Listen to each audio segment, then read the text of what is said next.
Dear student, in this video we will study about the capacitance of a spherical capacitor. Spherical capacitor is a kind of arrangement जिसमें हमारे पास दो concentric spherical shell होते हैं, एक relatively smaller radius का और एक larger radius का होता है। इसमें हमारा arrangement में हमें ध्यान रखना है कि हमारा हमेशा outer sphere spherical shell जो होता है वो अर्थ होता है और चार्ज हम inner one को देते हैं। इसको देने के लिए हम एक काम करते हैं कि we use a kind of metallic rod और इस मेटेलिक रॉड को जब इसमें से पास करते हैं तो ये इंसुलेटर के बीच में से पास होता हुआ जाता है, इससे इसका एक्सटर्नल रूप से कोई भी कनेक्शन नहीं रहता है। इसके बाद जब हम इसे चार्ज देते हैं तो इंडक्शन से इसकी इनर सरफेस पर इसके बराबर अपोजिट चार्ज क्रिएट होता है और जो similar kind of the charge है that is being pushed to the earth और वो अर्थ में चला जाता है। तो इस तरीके से हमारे पास इलेक्ट्रिक लाइन ऑफ फोर्सेस जो होती हैं वो अंदर तो प्रोड्यूस हो नहीं सकती, केवल बाहर प्रोड्यूस होती हैं। जो लाइन ऑफ फोर्सेस यहाँ से निकलती हैं वो इस माइनस क्यू चार्ज पर जाकर के टर्मिनेट हो जाती हैं। इस वजह से केवल इलेक्ट्रिक फील्ड इस जो बीच का स्पेस है इनका जो वॉल्यूम है इनका केवल इसी में मौजूद रहती हैं, इसके बाहर और अंदर दोनों जगह पर ये एब्सेंट होती हैं।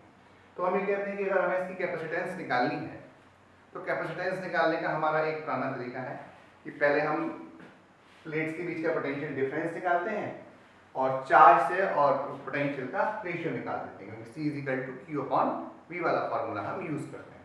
तो हमने कहा कि अगर हम किसी भी पॉइंट P को मान लें जो कि यहाँ से R सेपरेशन पर हो, जिसमें R की वैल्यू क्या हो, B से छोटी हो और A से बड़ी हो, तो इस जगह पर इलेक्ट्रिक फील्ड की जो वैल्यू होगी वो 1/4 pi epsilon not Q upon R square के बराबर आएगी।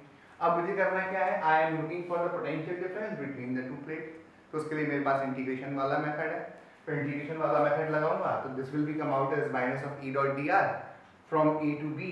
तो A का पोटेंशियल B है और B का पोटेंशियल कितना है, 0 है।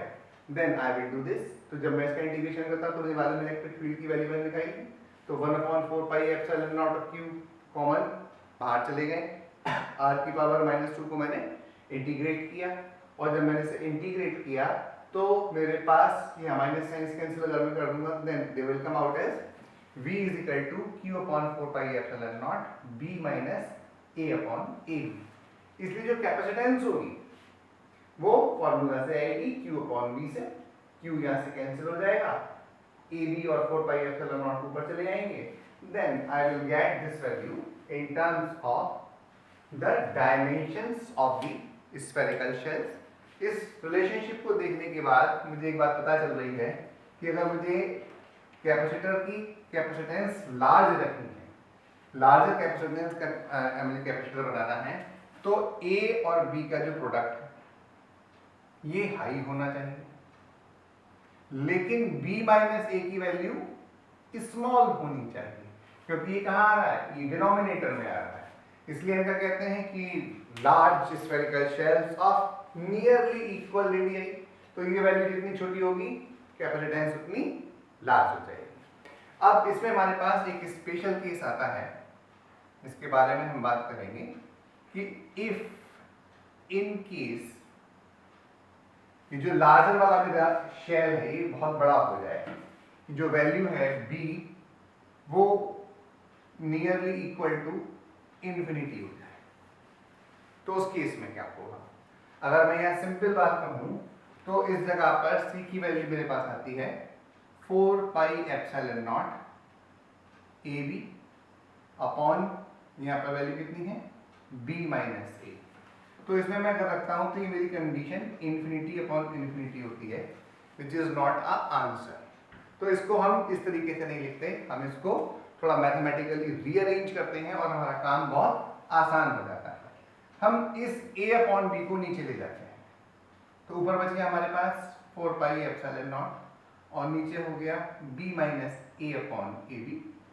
और अगर मैं आपसे बात कहूँ तो नेक्स्ट स्टेप में इसको फर्दर सॉल्व कर सकते हैं और इसके बाद इसकी वैल्यू क्या आ जाएगी, 1 upon A minus 1 upon B, और 1 अपॉन B यानी कि 1 अपॉन इन्फिनिटी, और 1 अपॉन इन्फिनिटी क्या होता है, आपने कहा 1 अपॉन इन्फिनिटी 0 होता है, तो ये वैल्यू मेरी कितनी आ जाएगी 4 pi epsilon not 1 upon A minus 0।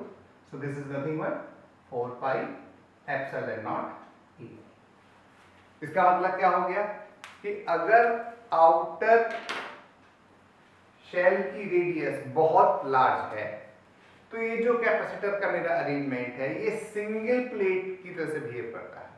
या मुझको कभी कोई सिंगल स्फेरिकल शेल दे दिया जाए तो मैं कह सकता हूं it is a part of a larger capacitor whose second plate is situated at infinity।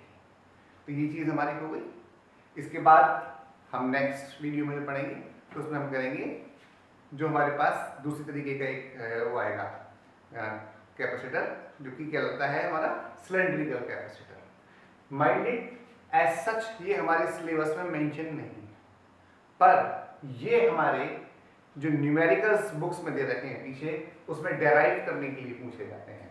तो आप नाक को ऐसे पकड़ें या आप सीधे पकड़ लें, पकड़नी आपको ना आती है सिलेबस आपके सिलेबस में से निकाल दिया है तो न्यूमेरिकल में डाल दिया है, then you are bound to do it। So this is all for this। This topic is being done। We will now see you again in cylindrical capacitor।